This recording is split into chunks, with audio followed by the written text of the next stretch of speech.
Good morning. It is October 7th, 2020, and we are here to participate in a little bit of wisdom and love this morning.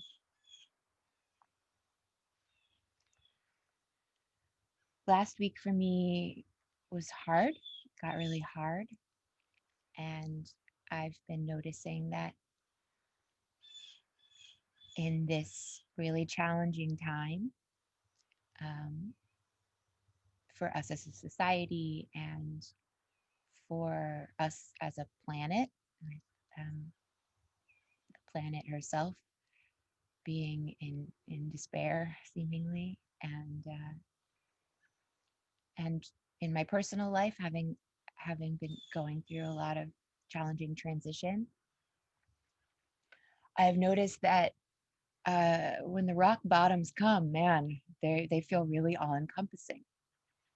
I read an article last week that somebody was sending around, and I can share it in Nowhere Village, about something called surge capacity, which is this innate built in, we are wonderfully made of this innate built in capacity to deal with crisis.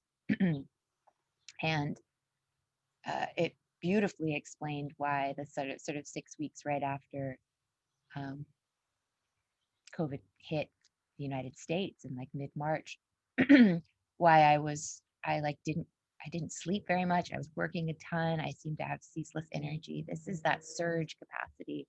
We have these backup reserves, right? That'll get released. But what's happening is when you're in an extended crisis for a long period of time, that gets depleted.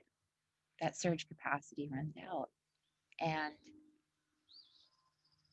and it can absolutely, like everything else in our bodies, hearts and minds, get replenished. But what I've found is that when I do kind of run out juice, or when I hit some kind of emotional, and for me, usually my emotional and physical very intertwined. So if I'm experiencing a lot of anxiety, I will also have a lot of physical ailments at the same time. But when I run into one of those walls, um, it can feel really, really devastating.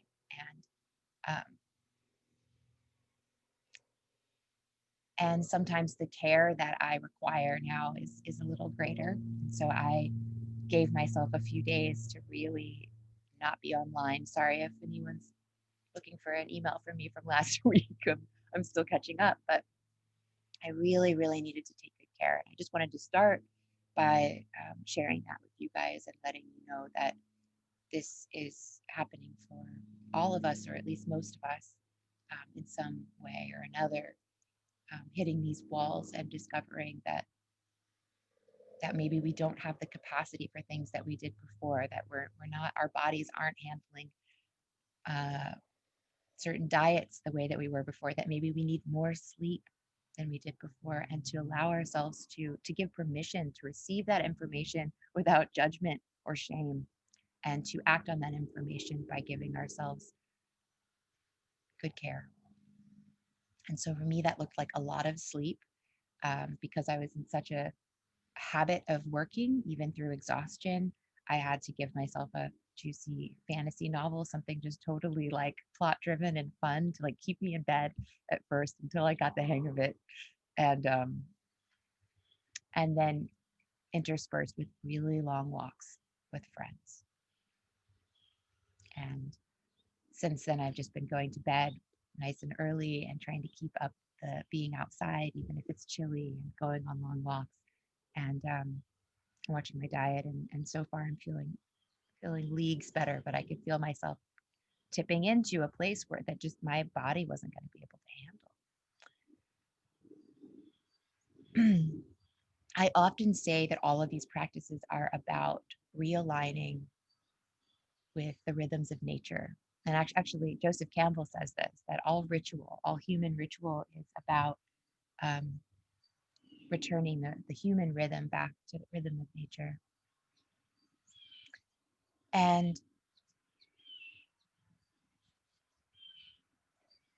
the fact of the matter is, we are also, so we talk about that a lot in Nowhere Village, and the way I guide meditations. And I think most of you know my devotion to the natural world. But our nature is also to be social and in culture. And so I'm going to talk about that a little bit today too.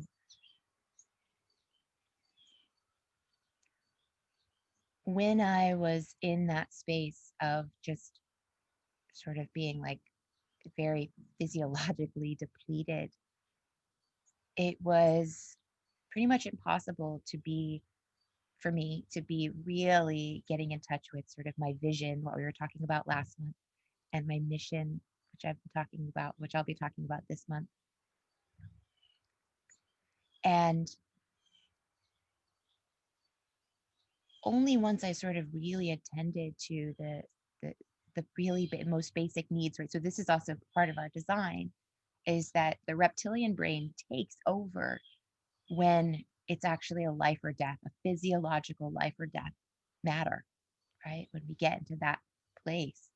Um, and that as long as we're in sort of that mode, doing something like meditation, a meditation practice, or doing some of these other self-care practices become almost impossible. And certainly sitting and, just getting in touch with our vision for life and our values and our truths, being philosophical or analytical, being um, and we're being kind of hitting some of those meditative states that we seek here. Recognize that if you're in a kind of trauma mode, or if you're in a state of just great exhaustion, or if the biological body is really needing something, it's just not the time necessarily. And so also just be able to say, this practice, I can't do this practice right now until I get to that place of rest and ease and reconnection. But for me, the last couple of days, sort of coming back to myself and coming back to a sense of sort of safety, um, I've been able to reconnect with my vision. And I'm just going to share really briefly about that here. Some of you have been sharing your vision with me, and with the community, and I've been loving it. So I just wanted to say that, when I think about sort of my perfect day in the future and my vision, I live somewhere a lot like this. My lifestyle is actually quite similar to this.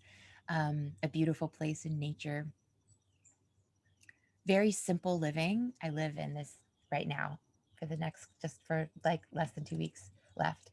I live in this little simple cottage over here, which just has like a little teensy bathroom and a little room. And being here and being more in the rhythms of nature, actually in the way that I have to live my life because I'm outdoors so much. I have little space. Um, we have a composting toilet.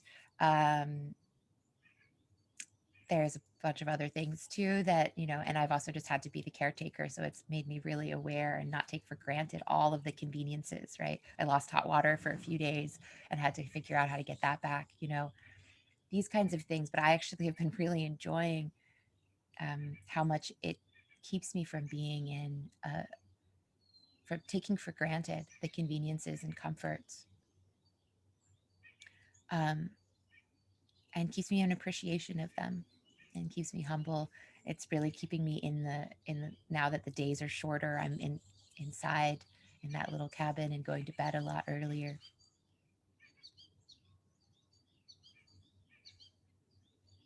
But what I would change is all of you guys would have little cabins close by. Or other friends and family that I love, and other people who share my values. And um, yes, Holly's there. And this is what I'm going to go on an adventure now to see if I could find something that looks a little like this, or at least do some research into this vision that I've really had for a long time. I cherish my alone time. I cherish my time in nature. But what I'm not getting enough of right now is an opportunity to share to share my practices with others, and to share the things that I love with others. And to often I get a little overwhelmed when I have to fix the hot water, or I have to do something here. And then there's no one to celebrate with when I when I achieve a goal. And these are all the things that we have been traveling in tribes and living in villages for a really long time, and we have evolved to to to really feel the most at peace. And I'm sure that to all rules, there are probably some exceptions of people that really love the a more a life where you're just really with in the relationship with nature, but you're always in relationship with something. But for most of us, a healthy life also involves that community aspect. And I think we've been doing a stellar job at keeping it going online. But my vision is to live in a physical place where I would be able to practice regularly with people and not be kind of, I feel like I'm doing all the good things, but I have to put in so much energy to do it by myself. And then again, like to not receive the energy of, oh, thanks, Erin, for getting the hot water back or whatever. These simple little exchanges throughout our days and weeks, months, years, seasons, um, that we don't have that. And it's not just because of COVID, right? It's this for me, this yearning has been here for even longer. I think it's a lot about how our society has become in the last, couple hundred years, couple thousand years, however you want to mark it. So I'm working toward that vision, and when I get there, I'm going to let you guys know and invite you to come, and or maybe I'll do this research of intentional communities that I'm about to do, and then come back to the Hudson Valley and try to start something here. But now this is actually the talk itself. This I'm going to get into the actual thing that I brought this up for, but I did also just want to share that with you, and also encourage you to think about what would your perfect day be like, and what would your perfect life be like, um, and what are your touchstones for that. And I know that was all last month, but I didn't hear from everybody, and just, if anybody does want to share. And you may also want to think about your touchstones for that. Being like, for me, my touchstones were like the times of my life where I had something closest to that. Being at college was a time like that, where we all lived in the same beautiful shared space. Everyone was active and doing their own things that they loved. No one would disturb you if you wanted to spend all day in the library, but if you wanted to come out and share, you were welcome. Um, a mix of intellectual and creative things happening. Um, so think about that for yourself as well, and don't worry if it doesn't seem like something that's achievable in the near future, like it has been for me. Even though I hadn't been actively moving towards something that looked exactly like that, just knowing that has helped me all this time to move in the right direction. Okay, now my vision. My vision, when I come to it, and I recognize that it's powerful because I have feelings when I think about that vision. And I have feelings when I think about parts of that vision not being possible, right? I have some negative feelings, right? And I have some really positive feelings when I imagine myself in that experience. So that tells me it's it's not something that I think is a good idea because somebody else told me and I memorized it. It tells me it's something naturally arising from me, and that it has that power. And a vision always brings you back to something bigger than the separate small self, right? Because my vision absolutely entails there being a healthy, natural world. If to achieve my vision, I had to pollute the environment, or, you know, um, burn it down, or do something that made this space not healthy, that would be actually going against my vision, right? If I lived with a bunch of people who, my vision is to live in a space with healthy people who are motivated to do their thing, who rest when it's time to rest. And then I can ride along on their waves too, right? I want to live with healthy people.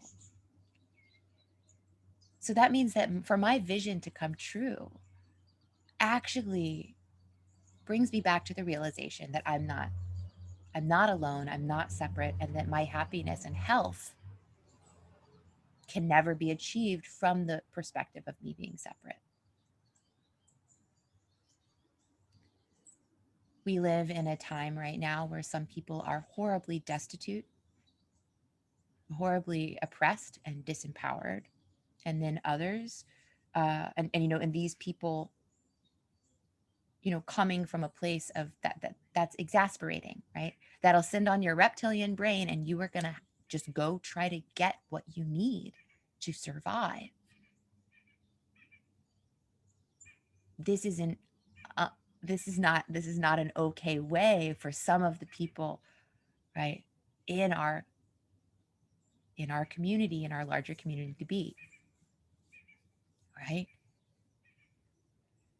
And on the other hand, we live in a world where some people have a lot of privileges and comforts, and just even me, I went from being a middle class, middle income person because of my partner. Um, I went from being a middle income person to being a low income person in this last year and a half. And I realized how much, and then I went from living in a fancy apartment to living in this very humble situation. And I'm learning actually the cost, the toll on me, uh, what it took away from me to have so much comfort and privilege and to be taking it for granted, to really just assume this is all normal, right? We always have hot water. We always, it's like, no, you don't necessarily. And there's a lot of people in the world that don't. And so this population, which we might say, oh, well, they get extra privilege. They actually aren't being served by it fully either. Because at least for me, I'll speak for myself, it made me kind of bratty. It made me out of touch. It took away compassion and connection. It kept me in a place of sort of hubris and narcissism. And that's actually a painful place to be. It really is. It's not actually emotionally comfortable, even if you have all the physical comforts that you could possibly have. And guess what? When you have this kind of imbalance, right? It's created by any hierarchical structure. When you have this kind of imbalance, a little bit of, a few at the top have it all, and then all these people are impoverished and enslaved, essentially, you get war. You just do. That destroys the beautiful planet, that destroys the possibility of us all cohabitating and taking care of each other like we want to. Nobody's vision actually brings them to that. Even those people who are in delusion about how much they're contributing to the suffering on this planet, I bet if you ask what their vision was, it would be probably a lot like ours. Just a beautiful place, the people you love, good activities, that make you feel healthy.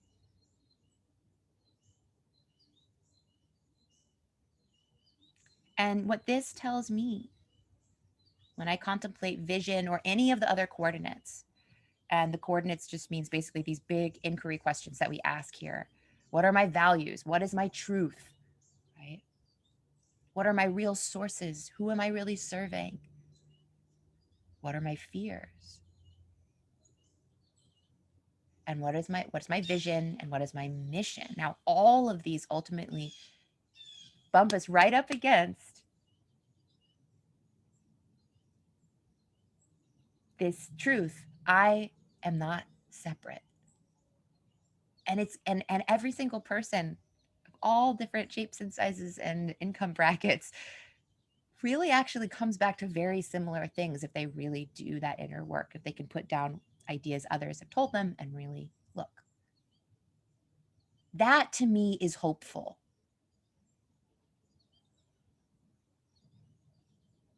If we can put down these ideas and really look, that's a big if, right? But what it gets us to is it's not just that the small self, right? The ego, or it's not just that, what we call being selfish. It's not just that this small self that we're trying to protect when we're selfish is like a petty or like low class or like unenlightened or immoral thing to care about. All of those things could be true to one extent or another. But what I'm talking about is actually truer and deeper and kind of negates all of those other things. The small self isn't separate at all. It doesn't exist in and of itself. Yes, you have a body, and yes, you have a personality. Those are real. Yes, there are sort of boundaries around that. There are boundaries around every cell in your body. Nonetheless, they make up one bigger whole, right? Like Russian dolls or something like that. Like your separate self, your separate body fits into all of the human race and this planet. Your separate personality fits into your family, your friend group, your culture. It's all related always. It is always in relationship, which means it doesn't have an existence all on its own. The small self doesn't exist in that way. And so not only is it just kind of like, not what like awesome people do. It's not just like, okay, well, now I'm just going to be a lame, selfish person. It's that you're actually in delusion if you think that you're going to ever be able to accomplish something for your small self without considering the bigger whole.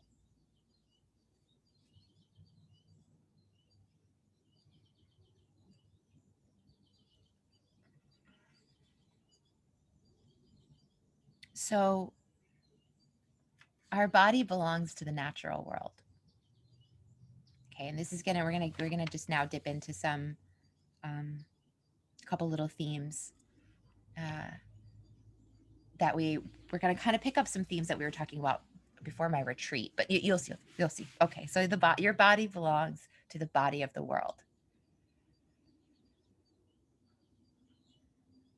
Yes, you need to take care of it. At the same time, it's mortal. It's mortal. It does also have an ending. I've been watching every once in a while there. I'll find still this late in the year a firefly on the ground, just like dying. It's like last light. Just last night I saw one. There's like I saw its last few little pulses, its last little light. At the beginning of the summer in June, this place was crazy full of fireflies. Like every night, it was just like it was almost like more firefly than trees. It was unbelievable. I've never seen anything like it. And we've got these last little guys. That's their ending for this season, right? But whatever that's made up of, it just goes back into the whole, and that is how bodies work. That's how all bodies work, and that's how your body works. We can't control that part of it. But we can, just as that little firefly did. It was always getting information about where to go. That one did great. He lasted a really long time, right? He got information in the form of pain and pleasure, right? He got information in the form of like, oh, nope, not over there. Too hot, too cold, too, whatever. Like, yes, over here, getting some pleasure, right? I'm getting a sense that's a yes. And this is how we're all hooked up. Pain says, no, stop. If I continue, this is probably going to damage my body. And when we have pleasure, we say, yes, continue. This is probably going to enhance my body or bring health into my body. Now I know things are tricky because we've evolved into this time of excess, this time where we have all of these conveniences around, including way more food than our bodies were evolved to deal with. Our bodies were evolved to kind of just like take on as much of the fat and sugar and things like that as we could if we came across it, because we didn't know when we would find it again. But if you know that it's going to be in the fridge 10 minutes later when you go back for thirds, it's a little bit different, but we're biologically hooked up, in that way. So there's some interesting conundrums that do arise. But what I would love for us to remember is that we can trust that this thing is designed in an ingenious way, and to stop seeking to stop all pain and find all pleasure, right? Just trusting that that's that inner information mechanism. A healthy body is in good relationship with the environment, right? And it requires a healthy environment to have a healthy body. So there's this experience. Now we also have a personality, and like I said, this is also part of our nature, right? Our personality is just like our body is designed to fit into this bigger body of nature, of the earth. Our body is not designed to go and be in some other planet, right? Or without a planet. We also have a personality which is designed to fit us into a little tribe or a little village, and to make us positive members of a bigger whole in a social way. And you know, in the Yoga Sutras, Patanjali talks about pain and pleasure, sukha and dukkha. We've talked about, right? He also talks about punya and apunya, or success and failure. And these are the mechanisms that our emotional body sort of gives us when we think that we're working toward a goal, right? Success is the feeling of, oh yes, this is working. I'm getting there, right? And that feeling of failure is I'm not getting there. That's apunya.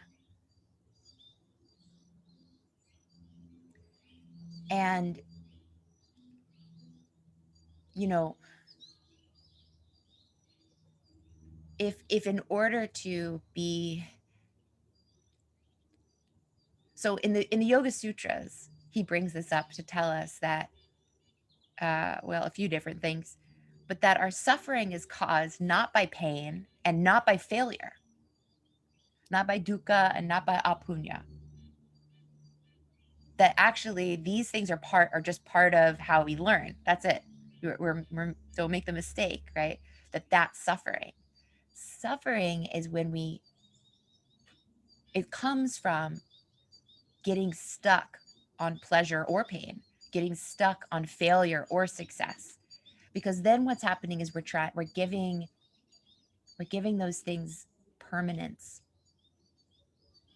eternality. And those things actually only belong to the self, the true self, the self with the capital S, the I am. And so anytime that okay, now this is how this relates to meditation. Well, for one thing, if you want to have a healthy body, right, we have to have a healthy relationship with nature. If we want to have a healthy heart or emotion or personality, we have to have a healthy relationship with other beings, right? And maybe I'll talk a little bit about what makes a healthy relationship next time.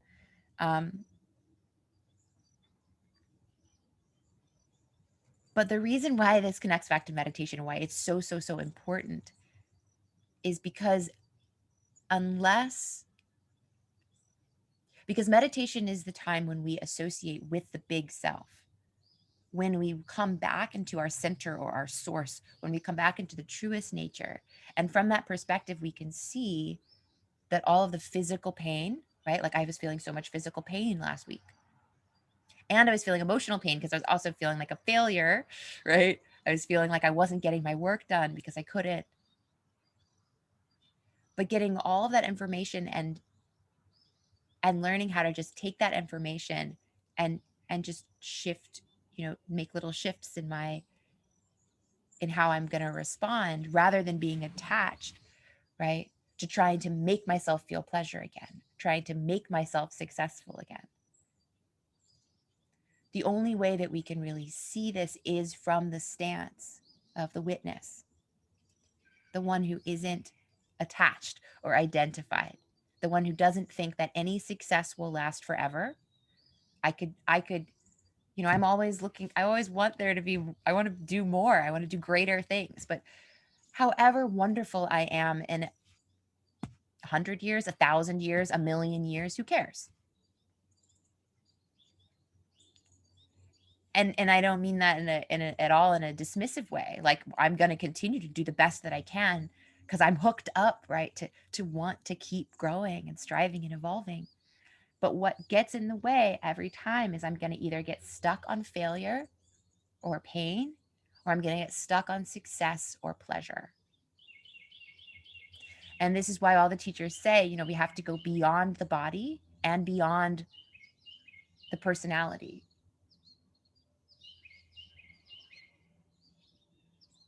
The irony of it is that we go beyond it, right, by trusting it, by giving it back to what it belongs to.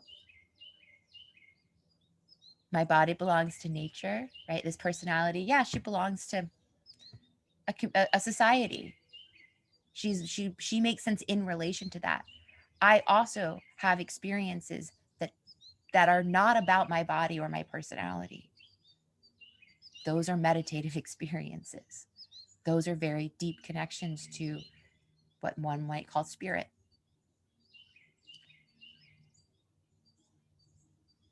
All of it's real, but some of it is relative, meaning it's always in relationship. If my body is always in relationship, it's always going to be having some pleasure and some pain, you know. If my personality is in relationship with a society where it needs money, it needs this, it needs that, it needs some recognition, and you know,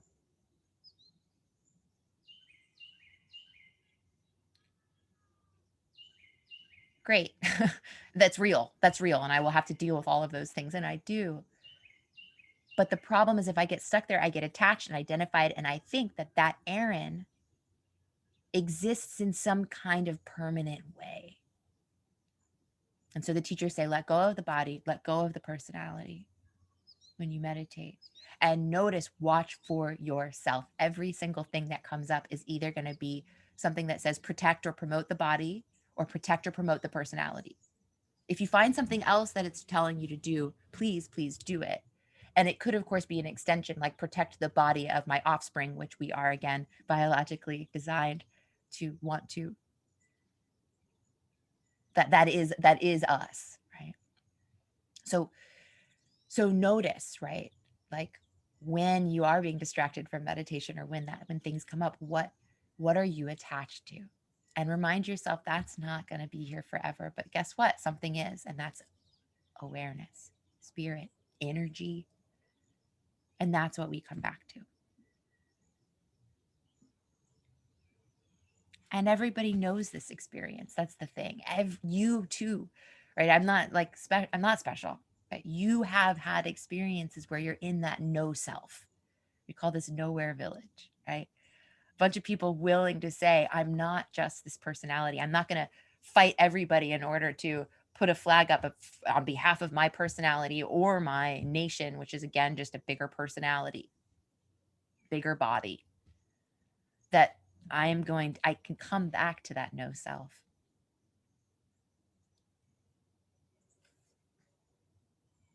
Then we can really be a channel. We can be a channel for spirit, a channel for truth, a channel for the Tao. And I will close us up today with um, a little verse from the Tao Te Ching. I wrote up this talk yesterday and thought, oh, yeah, we're going to want a Tao Te Ching quote. And I basically just opened it to a random page and was like, yeah, that'll work. It's pretty much the whole thing is this.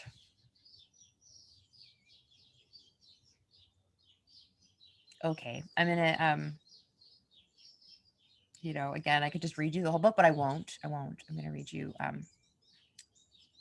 verse 22. Okay. All right. It's got a lot of juicy stuff in here. If you want to become whole, let yourself be partial. If you want to become straight, let yourself be crooked. If you want to become full, let yourself be empty. If you want to be reborn, let yourself die. If you want to be given everything, give everything up. The master, by residing in the Tao, sets an example for all beings. Because he doesn't display himself, people can see his light. because he has nothing to prove, people can trust his words. Because he doesn't know who he is, people recognize themselves in him. Because he has no goal in mind, everything he does succeeds. When the ancient masters said, if you want to be given everything, give everything up, they weren't using empty phrases. Only in being lived by the Tao can you truly be yourself.